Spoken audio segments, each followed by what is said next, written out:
નમસ્કાર, હું રાજ. આપ જોઈ રહ્યા છો સ્પાર્ક ટુ ન્યૂઝ. બોરસદ તાલુકાના અલારસા દૂધ ઉત્પાદક સહકારી મંડળીમાં ભ્રષ્ટાચારના આક્ષેપોને લઈને વિવાદ ઊભો થયો છે. જોકે સ્થાનિકોનું કહેવું છે કે આ સમગ્ર મુદ્દો રાજકીય તેજો દ્વેષના કારણે ઉછાળવામાં આવી રહ્યો છે. 3 વર્ષ પહેલાં મંડળીનું નવું મકાન આશરે 93 લાખના ખર્ચે બનાવવાનો ઠરાવ પસાર કરવામાં આવ્યો હતો. જોકે કોન્ટ્રાક્ટરને 20 લાખ રૂપિયા એડવાન્સ ચૂકવાયા હતા.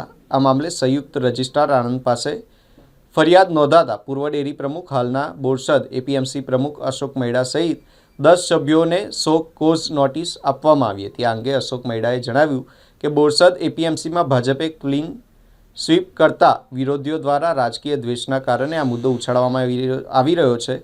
વિવાદ બાદ કોન્ટ્રાક્ટર પાસેથી 20 લાખમાંથી 8 લાખ રૂપિયા પરત મેળવી લેવામાં આવ્યા હોવાનું પણ તેમણે જણાવ્યું છે. હાલ સમગ્ર મામલે તપાસ ચાલી રહી છે. જી અશોકભાઈ, અલારસા મંડળીમાં વિવાદ થયો છે અને તમારા ઉપર આક્ષેપો થયા છે, શું કહેશો? અલારસા મંડળીની દૂધ મંડળીની અંદર કોઈ વિવાદ છે જ નહીં. આ એક ઉપજાઈ કાઢેલી વાત છે જે બે વ્યક્તિઓ દ્વારા આખા ગામને અને સમગ્ર વિસ્તારને આ એક નીચો પાડવાનું કામ છે. અને અલારસા દૂધ મંડળી સારામાં સારી રીતે કામગીરી કરે છે. તમામ સભાસદો, તમામ અમારા બોર્ડ ઓફ ડિરેક્ટર્સ, અમારા કર્મચારીઓ થકી સારામાં સારો એવો નફો પણ કરે છે.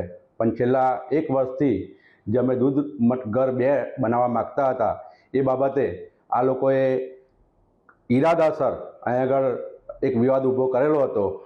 જે અનુસંધાને છેલ્લી જે અમારી સાધારણ સભા ગઈ ત્યારે સમગ્ર ગ્રામ દ્વારા અમને એવું કહેવામાં આવ્યું કે ભાઈ તમે હમણાં આ કામ બંધ રાખો અને નવેસરથી તમે ઠરાવ કરી અને કામ કરજો. એ બાબતે અમે આ દૂધ મંડળીનું કામ બંધ રાખેલું હતું.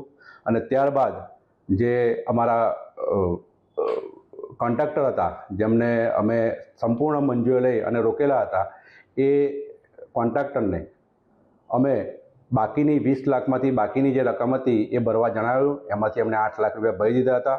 અને બાકીની રકમ જે સ્થળ પર કામ થયેલું હતું એ કામ અમે ડીઆરસીને તથા અમૂલના સંઘ દ્વારા એમને તપાસણી કરી જે પણ કામ થયું હોય અને બાકીની રકમ ભરવા માટે અમે સહમતિ પણ આપેલી હતી.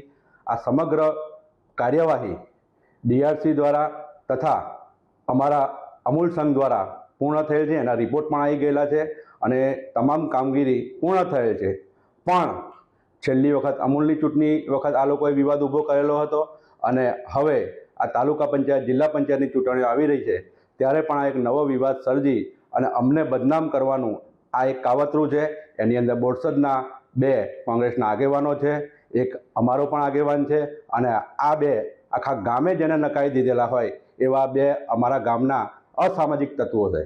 એમને પોતે એમના ઘરનું લાઇટ બિલ પણ ભરતા નથી અને છેલ્લા 3 વર્ષથી કપાઈ ગયેલું છે. અને આ જે કામ સમગ્ર વિકાસ વિરોધી આમની વિચારધારા છે એ કરી રહ્યા છે. અમે ચોક્કસ આ વખતે બોર્ડ ઓફ નોમિનીઝમાં પણ જવાબ પડકારવાના છે અને જરૂર પડશે તો આ લોકો ઉપર અમે સરકારની અંદર પણ જઈશું અને સમગ્ર એમની પર કાર્યવાહી પણ કરીશું. જરૂર પડશે તો ફોજદારી કાર્યવાહી પણ કરીશું. આ તમામ પ્રકારની યોજનાઓ અમે બનાવેલી છે અને આ વખતે મને તો વ્યક્તિગત હેરાન કરેલો જ છે પણ અમારી સમગ્ર જે બોર્ડ ઓફ ડિરેક્ટર છે અમારી દૂધ મંડળીના એમને પણ આ લોકોએ માથાકૂટ ઊભી કરેલી છે. અમારા કર્મચારીઓ સામે માથાકૂટ ઊભી કરેલી છે. એમ અમે આ સંપૂર્ણ વિવાદ જે આ વારે ઘડીએ ઊભો કરે છે તો અમે સંપૂર્ણ આ વખતે પગલાં ભરીશું.